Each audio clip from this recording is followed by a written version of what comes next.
మన చుట్టూ ఉన్న ప్రపంచం మనం చూడలేని రహస్యాలతో నిండి ఉందని ఎప్పుడైనా అనిపించిందా?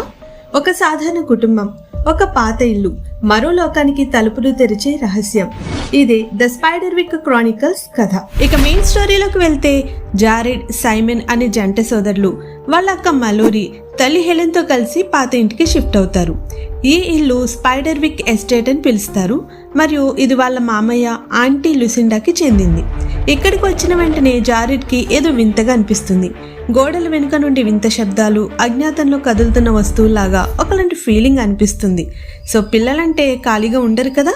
సో జారెడ్ ఏం చేశాడంటే ఎటెక్లో ఉన్న ఒక పాత బాక్స్ ఓపెన్ చేస్తాడు. అందులో ఆర్థర్ స్పైడర్విక్ రాసిన ఒక రహస్య పుస్తకం దొరుకుతుంది. దాని పేరేంటంటే Spiderwick's field guide to the fantastical world around you. ఈ పుస్తకంలో ఫెయిరీస్, గ్యాబ్లిన్స్, ట్రోల్స్ వంటి అనేక అద్భుత జీవుల వివరాలు, మ్యాప్స్, స్కెచ్లు ఉంటాయి. కానీ ఈ పుస్తకాన్ని ఓపెన్ చేయడంతోనే ఒక పెద్ద ప్రాబ్లం అనేది స్టార్ట్ అవుతుంది. సో ఇక్కడే ఒక మెయిన్ విలన్ ఎంటర్ అవుతాడు. తన పేరేంటంటే మల్గారెత్ అనే ఒక క్రూరమైన ఓగర్. ఈ పుస్తకాన్ని దొంగిలించడానికి ట్రై చేస్తాడు, ఎందుకంటే దీనిలో ఉన్న జ్ఞానం మొత్తం లోకాన్ని కంట్రోల్ చేయగలదు. అతను గ్యాబ్లిన్స్ ఆర్మీని స్పైడర్విక్ ఇంటికి పంపిస్తాడు. జారెడ్, సైమన్, మలోరీ ముగ్గురు సోదరులు కలిసి పుస్తకాన్ని రక్షించడానికి ట్రై చేస్తారు. ఇక్కడే హాస్క్వెల్ అనే ఒక కామెడీ ఫెయిర్ క్యారెక్టర్ వస్తుంది. అతను పిల్లలకు ఫెయిరీస్ని చూడగలిగే ఒక మ్యాజిక్ని ఇస్తాడు. సో ఇలా అవుతుండగా వన్ నైట్ టైము గ్యాబ్లిన్స్ ఇల్లు చుట్టుముడతాయి. బో ట్రాప్లు, కత్తులు, ఫెన్స్లు, అబ్బో సోదరులు వాళ్ళ తల్లి కలిసి భీకరంగా పోరాడతారు.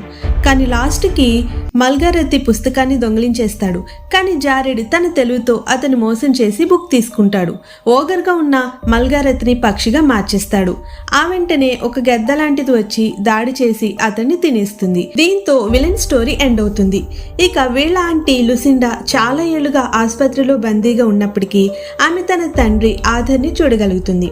ఆథర్ స్పైడర్విక్ ఫెయిరీస్ లోకంలో ఉండి చివరికి స్వేచ్ఛ పొందుతాడు. జారెడ్ ఈ ప్రయాణం ద్వారా కుటుంబాన్ని నమ్మడం, కలిసి ఉండడం ఎంత ముఖ్యమో గ్రహిస్తాడు. మన చుట్టూ కనిపించని లోకాలు నిజంగానే ఉంటాయి, కానీ వాటిని చూడడానికి మనసు, ధైర్యం, విశ్వాసం కావాలి. ఇదే ద స్పైడర్విక్ క్రానికల్స్ స్టోరీ మనకు చెప్తుంది.